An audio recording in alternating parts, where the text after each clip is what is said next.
Hello everyone, thank you for stopping by my channel today. My name is Daryl and I have a surprise for you. Let me turn the camera around and I'll show you what I have. Behind this door, I have a really big surprise. Now to most people, this would just look like a pile of junk, but to me, it is very, very cool. This is a low band Motorola Max Track. And this is a low band mid-trek Motorola. And what would I do with such old equipment? Well, let me take it inside the shop and I'll let you know.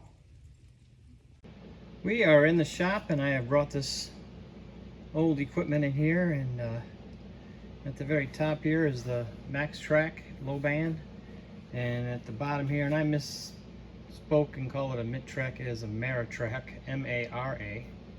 Maratrack, and it's also low band high power, and we're gonna put power to the Maratrack here and see if it will fire up. And both radios should be working, but we're just gonna see if we can put some power to it. And what am I gonna do with this thing? Well, I'm gonna put it together into a 6-meter repeater. So that'll be another club repeater. So we're gonna mount it in this cabinet here. There was an old repeater in this cabinet, so I'm gonna reuse it. So this power supply down here, I'm gonna pull out and replace it with this one. For now, this is kind of my power supply I use for just building repeaters and stuff like that. Occasionally I use it for powering a radio, but it kind of got pushed back to just putting repeaters together, things like that, maybe a backup supply if one goes down.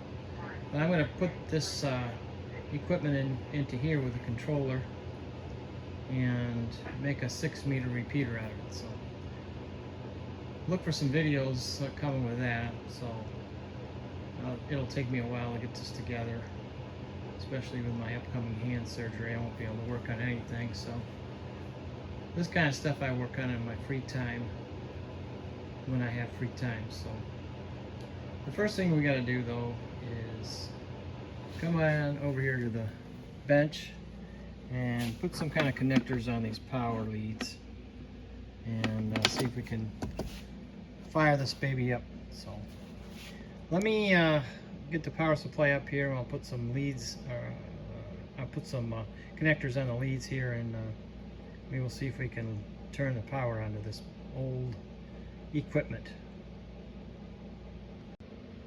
Alrighty, I got some connectors on here, and these are temporary connectors. I have to look for something a little bit better than what I had when I put the final connection on these leads. So it's good enough to get the radio turned on and take a look at it, make sure it's functioning right. So let's hook everything up and we'll turn the power on and see if it blows up.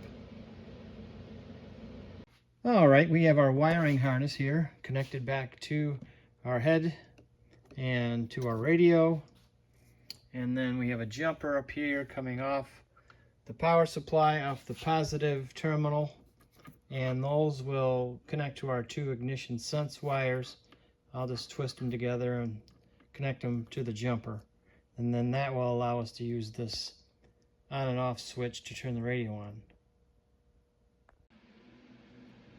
Okay, I have our ignition sense wires connected to the jumper, and power supply has power, so everything's good to go there. So if I turn this, or if I slide this on-off switch here, the radio should power up. So let's see what happens.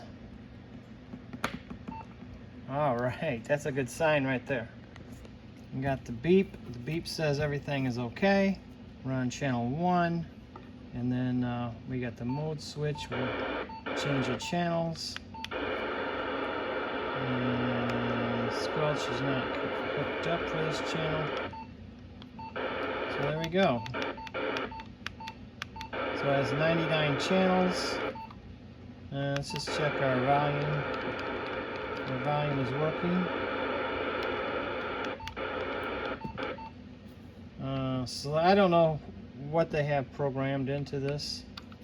Let's go to 99 and press home. It should send us back to the home channel. Direct mode. So, and monitor mode. There we go. So everything seems like it's working. High, low power. All right, and then of course your dimmer. You can dim the display. I don't think there's any way to turn the display off. I'll have to go in the program. I've never programmed one of these, so I'll have to go in there and take a look at that. Now, I don't have a, I don't know what it's currently programmed for right now. So what I'm going to do is I will hook a dummy load up to it, and we'll key it up in front of a frequency counter, and we'll kind of see what frequency it's on. All right, we have our radio on, our microphone is connected, and we have the radio connected to a dummy load, and I have my optoelectronics Scout here. We're just gonna lay this antenna across the lead here, and then I'm gonna key the mic up, and we'll see if it locks in on what frequency channel 1 is programmed to. Nothing yet here. Let me try to hold the camera and move this around a little bit. There we go. So, oop. Do that. Try it again. There we go. Ah. That's me bringing my phone too close to it, or something's happening when I do that. Let's see. There we go. Let's try to keep the phone away from it. All right, so there we are. We are on 51.150 megahertz. So we can go over here. We'll set this down, and we will turn the scanner on here. That there, and we'll program the scanner. 51.150 program. Okay, so now when I key up the microphone, we should hear me. Radio test. Oh, no, let's turn the volume up a little bit more than that. Radio test, 1, 2, 3. Turn up the mic a little bit, or the speaker a little bit more, volume. A little too high. Alright, it's hard juggling it with one hand here. Radio test, 1, 2, 1, 2. Alright, so it's confirmed 51.150. So we do have a nice working low band Motorola Meritrack. Alright, what do you think about that? So I can take everything apart here, and I probably won't try this one out because I don't want to drag out the power cord. I guess I could try to drag out a power cord maybe, at least turn it on. So let me see if I can switch things around, and maybe we'll try that. Well, after digging around for a long power cable and not wanting to have to go up in the attic into the box where I have all my power cables for Motorola gear, I just went in the house and grabbed my PowerWorks box here, my battery box, and we'll plug that thing in. And so I got my little jumper here. I'll get that plugged in. See what we got for juice. 14 volts, pretty good. And we got our connector here going over to our dummy load. So let me grab our frequency counter, and let's just turn this thing on and see if it'll fire up first. That's a good sign. So right off the bat, we're good. That's good. Let monitor on. I don't know why. Okay. So 32 channels for the max track. Or, yeah, max track. Sometimes I get confused. There's so many darn radios. Sometimes I get confused with the names. So bear with me. So this thing says that it is, channel 1 is 53,390. So let's move this over a little bit and see if our frequency counter will lock on that frequency. We got no key up here. Why is that? Why is that? Let's scan, looks like.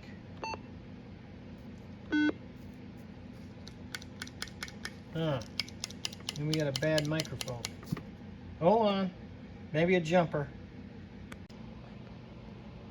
Well, I connected the radio up to an antenna, a 6-meter mobile antenna I got sitting over here, and turned down 706, and I have it running into the dummy load, and kind of went through the channels that were shown programmed on this thing, and nothing works, and I don't think anything's going to until I look at the programming and find out why this light is on all the time. I even put it into monitor mode, where I would just open up the squelch and tuned around on this thing to see if I could find out what frequency it was on, because it still won't transmit. I changed mics and it didn't make a difference. So it's hard to guess how it's programmed, so I'll need to look at the programming and find out why that light is on. So we can do that. I will have to, this is a new computer out here that I'm using out here in the shop, so I don't have any of my radio programming software on that. So I'll have to get that set up and see if I can figure out what's going on here. I thought maybe the reason why, I think the reason why it's not transmitting is because it's set up to receive only. And there's no way, you know, with the change out the microphones and pushing the buttons here, nothing cleared that monitor LED, so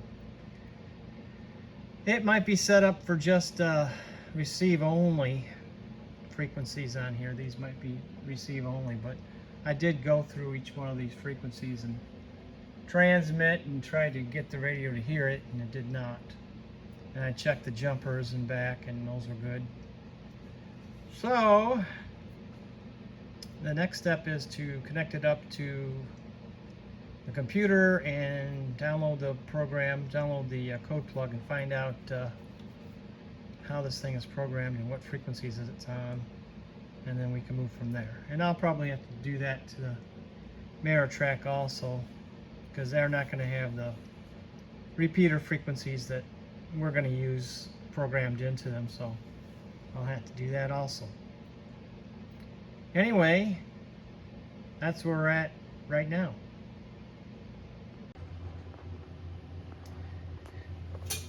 Alrighty.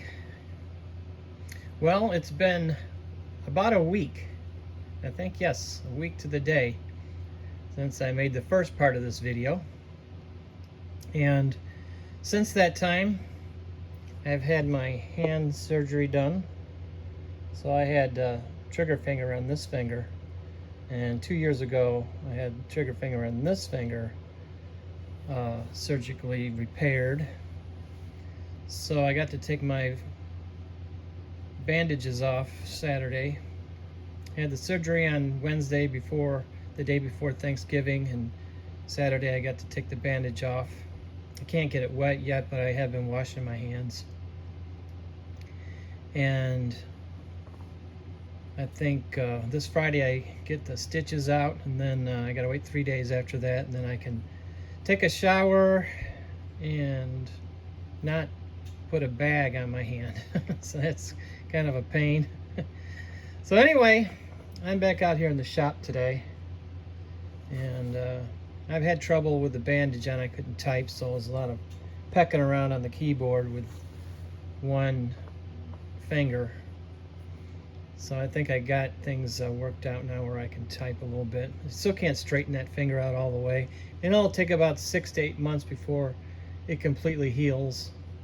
So at least that's how long it took the last one, so probably the same for this one. So moving forward here, I've got the radio up on my little pull-out shelf here, and I had to go up in the attic and pull out this old computer, and this is the computer I'm going to use for programming this radio. This is an old Pentium MMX, what is it, 233 megahertz, something like that.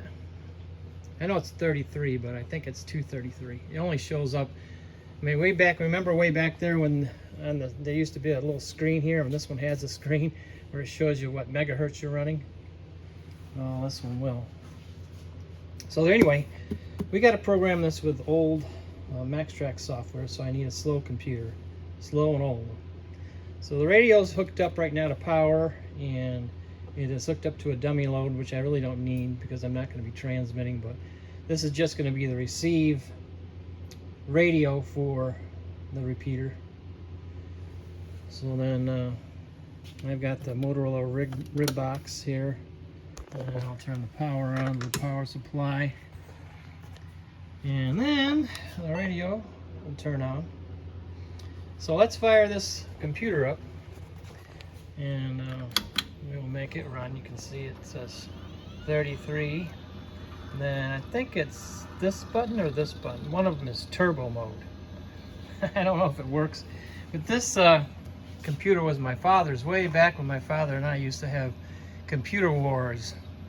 When I bought my first computer, I bought a Commodore VIC 20, and my father, I was probably, I don't know, maybe 18 at the time, and he asked me why would I want to waste my money on that.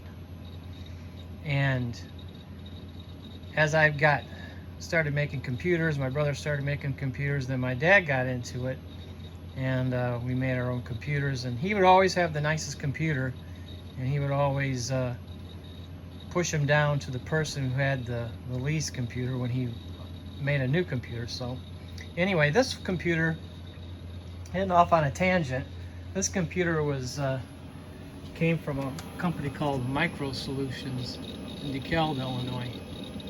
And they made their own computers, and they had some proprietary boards that they made for things, and the business is long gone.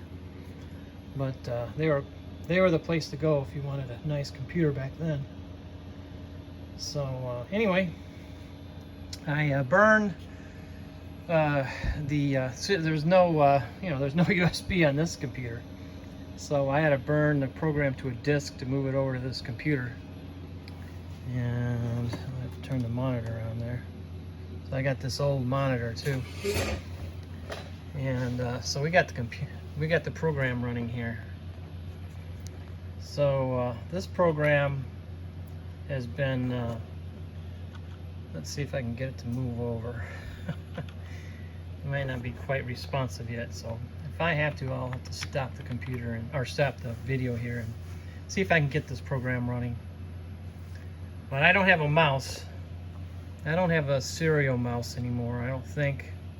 I think I threw all that stuff away. The only thing I have now is a USB mouse. So, but I want to, for some reason, I'm not getting anything out of this.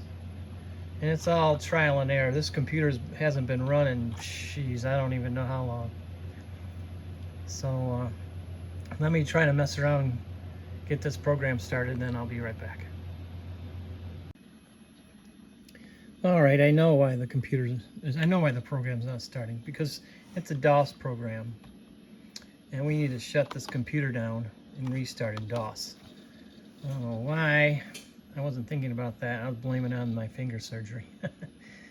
So anyway, let's back out of this program, or this directory, and I'll go to one called burn. And then we have to find that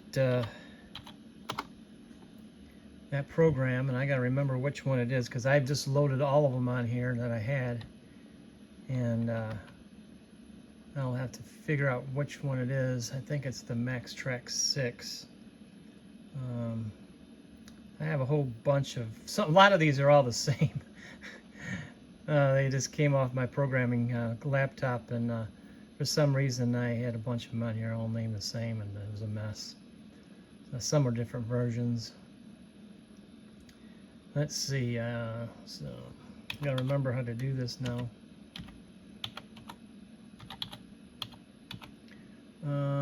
Is it 6? Yeah. I think that's what it is. Let's try this one and see if this will work.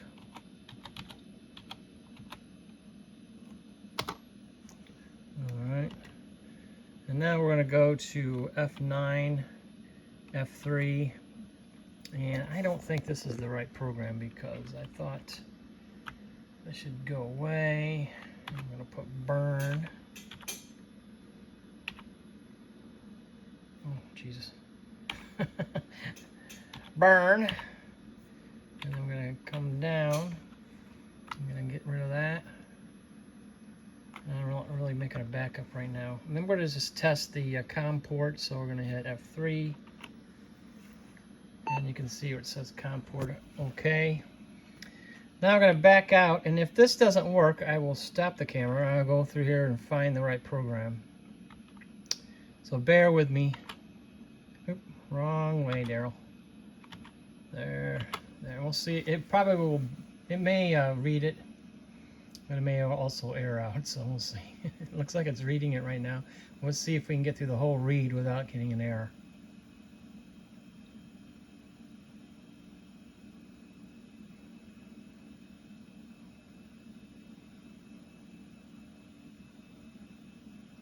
It's slow.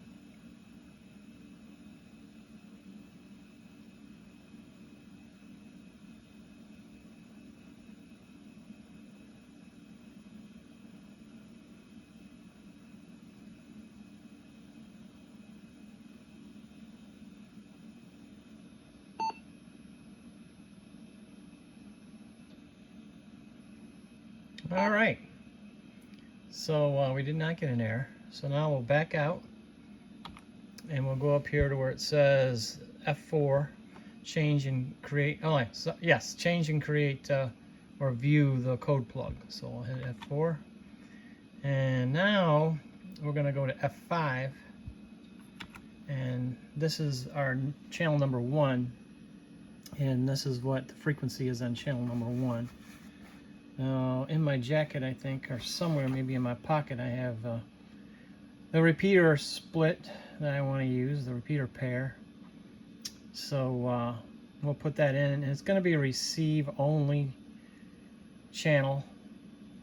So I will put this in here one time as receive only in the receive, and then I will set the tone, which the tone's already set up to what the tone is going to be.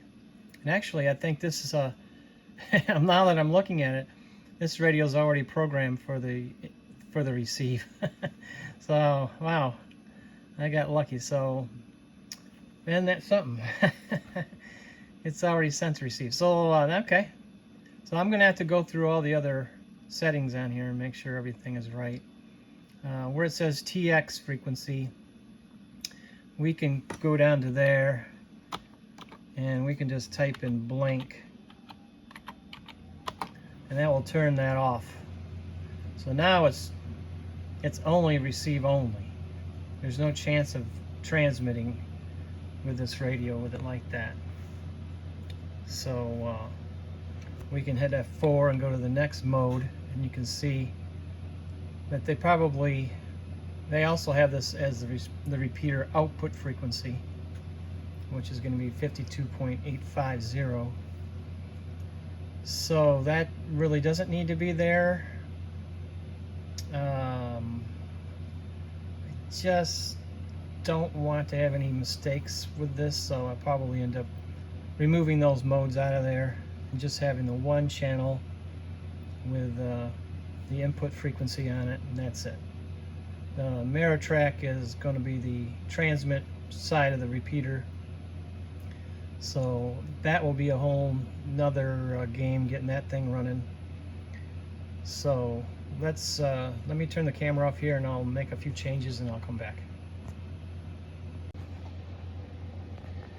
Alright, I went through the program and I decided to just leave things as they were, and I don't want to get into too much programming. I don't think there's going to be anybody switching channels on me, but anyway, the next thing I want to get rid of is I want to get rid of this monitor light, and the reason why that's there is because the radio is expecting a mic to be on a hook.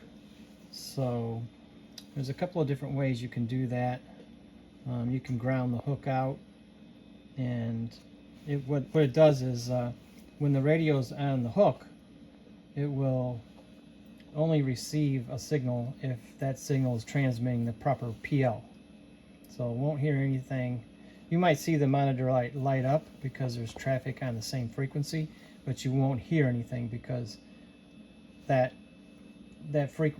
signal doesn't transmit. It isn't transmitting the proper CTSS code, or the PL code. CTCSS. I got that right? I tell you, that's a tongue twister for me sometimes. But anyway, it's not transmitting the proper code. So there's a couple of different ways you can get around with that. You can ground the hook, which is what the mic hooks to, and that goes back to the radio and says the mic is on hook or off hook. And then, or you can have a mic like this one that has a little button on it here. See that? See that? Well, when you put it in the hook, it tells the radio it's in hook, so it will operate with the PL. So anything that it hears with the proper PL, it will hear that signal. If you take it off the hook, it hears everything. But we want to get rid of that. So we're going to go up here to the program, and we're going to go back to F3. We're going to go to F4, and then we're going to go to radio wide, and that's F2. Then all the way down here, where it says off hook PL DPL, set to no. We want to set that to yes. So we want it to have the PL when the microphone is on hook or off hook. So that's what we're going to do. So that's just a little bit of logic in the program. So we'll back out. Oops, sorry, I changed it there. Okay, and then I got to back out. And then I got to back out again.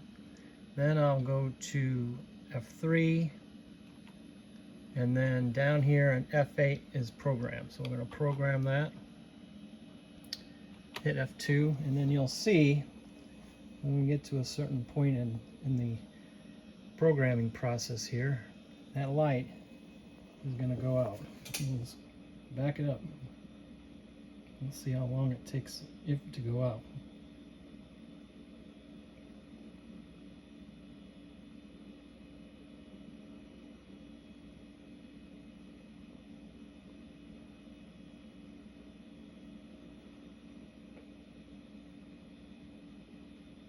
Maybe not till the very end.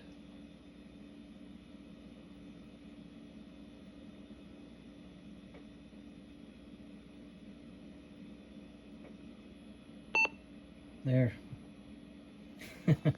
So there we are. So now the radio can set without a mic in the repeater, and it will always require a tone to open up the squelch.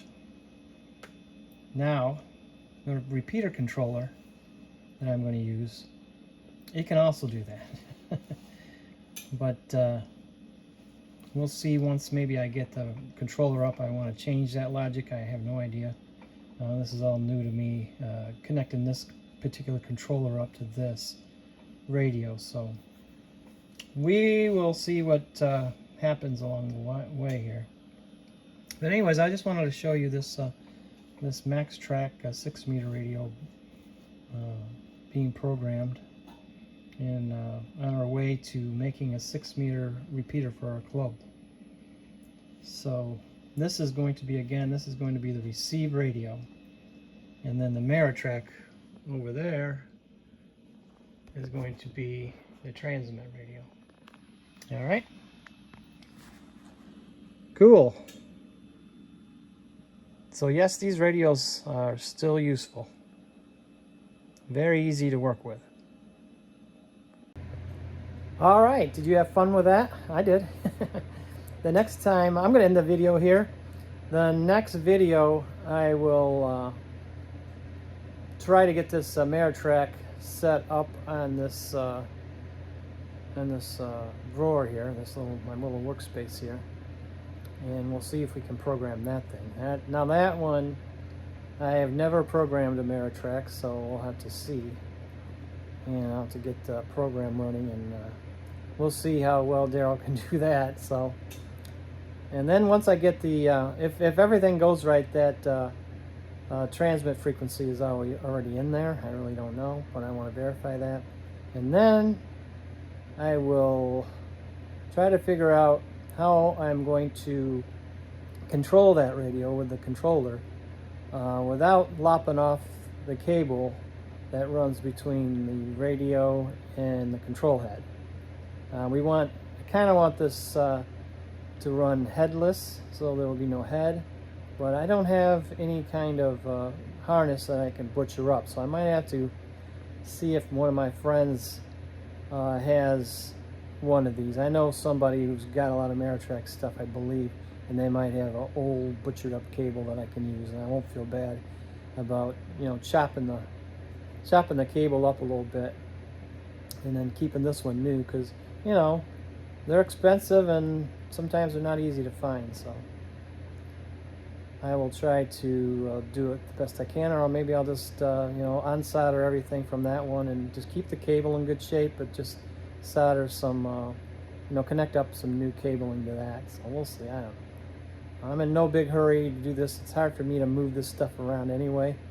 Once my hand heals up a little bit, I'll be able to start mounting it in the case, and we'll work on hooking the controller up. That ought to be a lot of fun.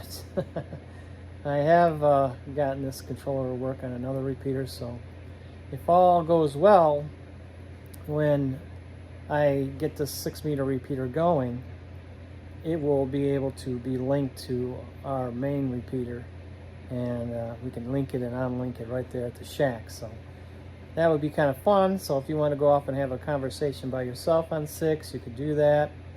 And if you wanted to get in for the net or anything like that, you could we could switch it over. We can have it switched over in the morning all by itself, and you know, at night switch off or whatever we ever want to do. But it'll be a lot of fun. So that's what the hobby is all about, is having a lot of fun. And this will be fun. It'll be real fun trying to get this thing working. So we'll see what happens. Anyway, if you like this kind of content, please like and subscribe to my channel. And don't forget, at some point when my hand heals, I'm going to go back to woodworking and other stuff. But right now, I don't want to run any power equipment until I get healed up a little bit and can hold on to things properly. So right now I'm kind of working all one-handed. So anyway, thank you for being here today, and I hope that you stop by again soon. Please like and subscribe to my channel, and we'll catch you next time.